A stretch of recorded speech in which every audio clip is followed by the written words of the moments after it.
It was the most difficult process that I've ever been through. Certainly the most controversial and divisive issue that I've seen in the 12 years that I've been in Frankfort.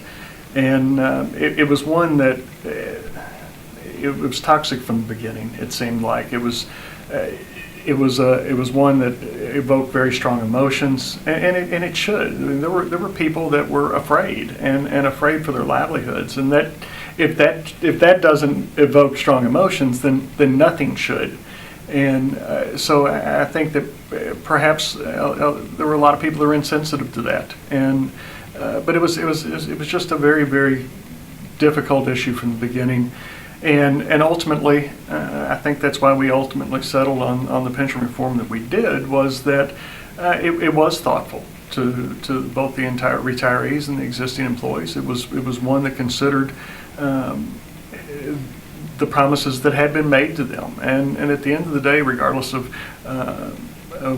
where we moved from, at the end of the day, there were just an awful lot of members that were very uncomfortable with the idea of breaking promises that had been made. And so with a few very, very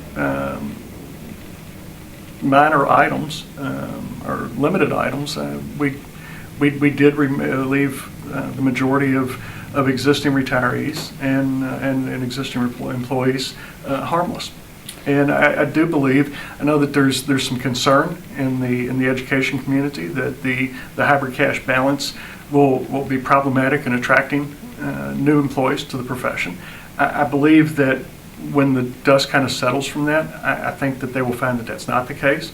I think the Jefferson County Teachers Association did a study that showed that it actually it could very well will improve ultimate benefits. I think that there are a lot of people, as I've done forums over the years, not just this year, but there are a lot of people that really like the idea of portability of pensions and the ability to make those changes that fit their lifestyles, as opposed to the ones that happen to fit the defined benefit program that they're in. So I believe that it will ultimately be very positive. Certainly the ultimate challenge to pension reform now, though, is funding it. We've got to make sure that we continue to make that commitment to funding it. If we don't, then we'll end up right back in the same place. And it's a lot of money. It's $60 billion. That is an enormous impact to the Commonwealth. But it's one that we have to pay. It's one that we have to honor.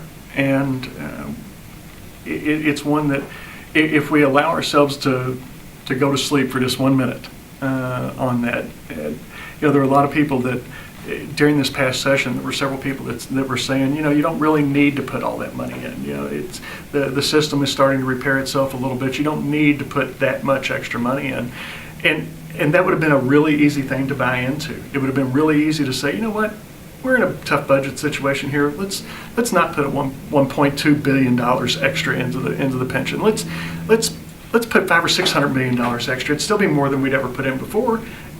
It would have been really easy to fall into that trap, and it was.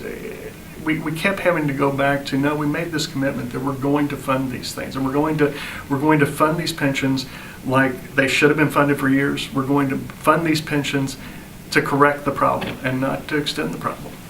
So like you brought up, we are still $60 billion in unfunded liability that we have, and the reforms that you guys did pass this year affects the future hires.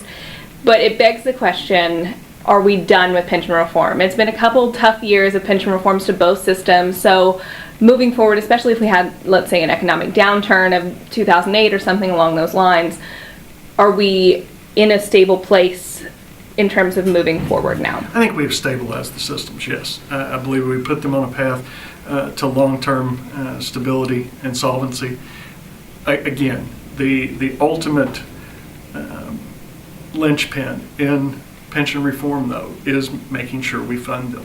There is no amount of reforms that we can do that will alleviate the underlying issue, which is they're underfunded. And as long as we remain focused, as long as the future legislatures remain committed to continuing the practice that we've started, and make sure that we put the money that is necessary in there, then we will grow out of this problem.